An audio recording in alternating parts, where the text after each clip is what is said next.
Ito ang matinding patunay na ang West Philippine Sea, mga kapatid, ay pag-aari ng Pilipinas. No? Ito ang batas at kasaysayan ng West Philippine Sea. Itong video ang panonoorin natin, mga kapatid, ay mula kay John Reps. Yan, kung nakikita ninyo, mga tol. So samahan ninyo ako, mga tol, pero bago yan, hinihikayat kita, huwag mong kalimutan mag-subscribe sa kanyang YouTube channel. At kung bago ka pa lamang dito at trip mo yung mga ganitong klaseng reaction video, commentary, opinion, criticism at kung ano-ano pa, huwag mong kalimutan mag-subscribe.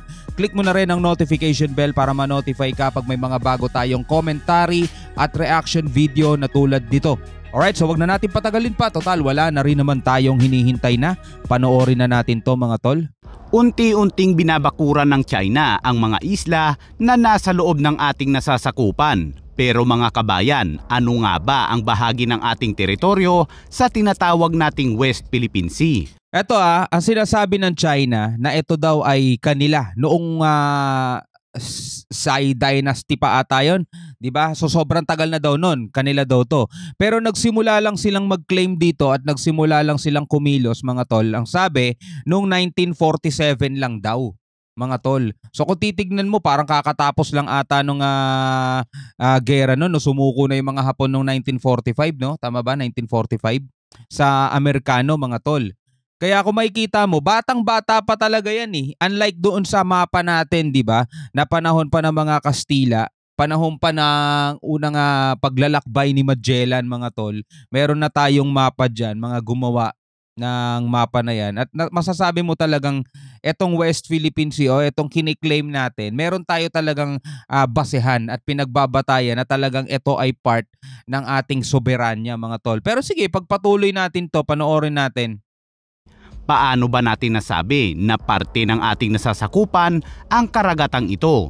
Kaya sa videong ito ay titingnan natin ang kasaysayan at ilang mga ebidensya na parte ng ating teritoryo ang mga isla sa West Philippine Sea. Yeah.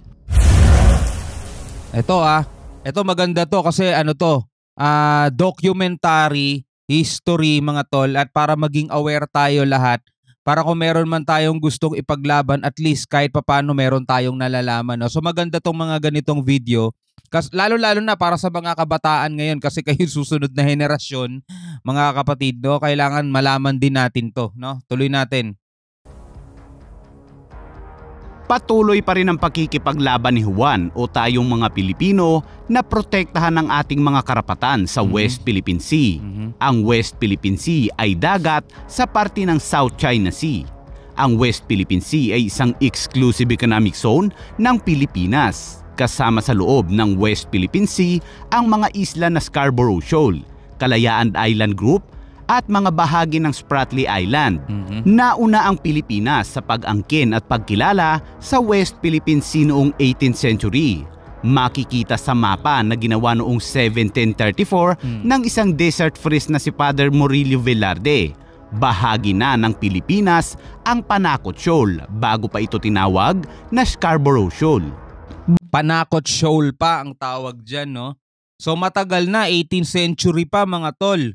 'Di ba? Ang claim na natin 'yan. Yun nga lang kasi dahil nga sa tayo ay napag-iwanang bansa, mga tol. Tawag nga sa atin, 'di ba? Third world country. Maraming sumakop sa atin, hindi tayo nagkaroon ng sapat na kakayanan at binuraot tayo ng mga sakim at ganid na makapangyarihan sa lipunan, mga tol. Namalagi tayo sa kalagayang ganito at hindi talaga natin na i-push. Buti nga no, kahit si Pinoy no, 'di ba? Buti na lang, no, si Pinoy dinala niya to sa Court of Arbitration. At kahit papaano nadagdagan yung natin, hawak natin. 'Di ba? Pero biruin mo, kahit na meron tayong gano'n no, na ipanalo natin sa Court of Arbitration, pero wala pa ring saysay no. Patuloy pa rin ang pag-angkin dito ng ibang bansa, no, partikular ng China. Pero ito makikita natin, panahon pa ng mga Kastila, meron na talaga tayong mapa at nakasaad dito yung mga nasasakupan nating teritoryo. Ang Panakot Shoal bago pa ito tinawag na Scarborough Shoal. Bukod dito ay makikita din sa mapa na matagal nang kinikilala ng Pilipinas ang Los Bajos de Paragua na ngayon ay tinatawag na Spratly Island. Pero ang China ay naniniwala na mayroon silang historical rights sa pag-angkin sa West Philippine Sea dahil mula pa daw noong panahon ng dynasty ng China 2,000 years ago ay kanila na raw ang South China Sea at kasama na doon ang West Philippine Sea. Pero this is a lie. Dahil sinimulan lamang ng China ang pang-aangkin sa mga isla sa West Philippine Sea noong 1947. Inilabas ng gobyerno ng China ang sarili nitong mapa na gawa-gawa lamang nila na mayroong mga guhit na Hugis-yu. Saglit lang naman, madali lang sa kanilang gumawa ng peking dokumentaryo di ba? Madali lang sa kanila mag-claim panahon pa nung ganitong dynasty namin 2,000 years ago. Amin na yan, di ba? Marami silang pwedeng gawing nila. Tayo meron din di ba? Meron din tayong ganyan 'Di ba? Meron din tayong panahon pa ng 18th century pa nga, meron na tayong mapa Meron na tayong claim tungkol diyan. At isa pa na naaprubahan niya na ipanalo natin yan sa international court. Sila napawalang bisa kasi nga alam natin alam ng lahat, alam ng buong mundo 1947 lang nila kine-claim yan, 'di ba? At tinatawag nilang 9-dash line. Sa 9-dash line na ito ng China ay pasok ang mga likas na yaman o mga isla ng Pilipinas. Taong 1982 nang itinatag ang United Nations Convention of the Law of the Sea o UNCLOS sa pagitan ng mga bansang pumirma dito na magkaroon ng mga AEZ o Exclusive Economic Zone. Ayon sa kasunduan, ang bawat bansa ay magkaroon ng karapatan sa dagat at likas na yaman na 200 nautical miles ang layo mula sa dalampasigan. Isa ang bansang China sa pumirma dito. Biruin nyo, 1982 nung mai-establish ang UNCLOS para bawat bansa magkaroon ng bahagi sa dagat. Kasi etong dagat talaga, wala naman nagmamay-ari niyan. Bigay lahat sa atin yan ng dailang may likha. So napagkasunduan ng UNCLOS o ng United Nations Convention on the Law of the Sea, diba tama ba yung sinabi ko? UNCLOS, diba bawat bansa ay magkakaroon ng bahagi. At yun nga 200 nautical miles mga tol. At kasama ang China, kasama sila sa pumirma doon. Pero tignan nyo naman ang tigas ng muka, diba? Kasama sila sa gumawa nun, pero sinakop nila. 80% mga tol, 100% na nga ata Diba? Pinapaalis tayo sa ating exclusive economic zone within 200 nautical miles mga tol. Pasok na pasok yung Scarborough, pasok na pasok yung ilang bahagi ng Spratly, sa Ayungin, diba? Pero nandoon yung mga Coast Guard nila, pinapaalis tayo mga tol. Samantalang kasama sila dun sa nag-establish nung UNCLOS. Kulit Pero hindi nirerespeto ng China ang kasunduang ito. Mula taong 1995 hanggang sa kasalukuyan ay tuluyang pumasok at sinakop ng China ang mga isla at yaman natin sa West Philippine Sea. Nagsimulang magtayo ang China ng mga gusali sa Mischief Reef at hindi pinayagang mangisda ang mga kapwa natin Pilipino. Taong 2002 naman noong nilagdaan ng China kasama ang mga bansa sa ASEAN ang Declaration on the Conduct of the Parties in the South China Sea o DOC. Nilayo namang magkakapit-bahay na bansa na maayos ang mga isyu sa South China Sea, lalo na sa West Philippine Sea. Pero patuloy pa rin na nilalabag ng China ang kasunduang ito. O diba mga abnoy, diba? Kasama sila sa pumirma, kasama sila sa nakipagkasundo, pero nilalabag nila yung mismong pinirmahan nila. Ikaw, halimbawa, meron kang kausap na tao. For example lang to, may kausap kang tao. Nagpirmahan kayo ng kontrata, di ba? Nagpirmahan kayo ng kasunduan. Tapos nilalabag niya yung kasunduan mo. Anong klaseng kausap yun? Di ba? Dun pa lang sa sa simpleng bagay na ganun. Eto, bansa sa bansa na to. May mga kasunduan. At hindi dalawang parties lang ang may pirma rito. 'Di ba? Sa ASEAN 'to Kita mo kung anong klaseng kausap yung mga yan. Pero patuloy pa rin na nilalabag ng China ang kasunduang ito. Nagpatuloy ang iba't ibang mga sigalot sa West Philippine Sea sa pagitan ng China at ng ating mga mangingisda. Ito ay nagdulot ng iba't ibang protesta at pambabatikos sa mga magkabilang panig ng Pilipinas at China. Kaya nga sinasabi ni Senator Robin Padilla, tinatanong niya kay Professor Batong Bakal, historically, naging threat ba sa atin ng China? No? Kung titignan mo, 1995 pa pala o 1947 nung kiniklaim na nila to mga tol. 1982 nagkaroon ng UNCLOS pero binabaliwala nila yan.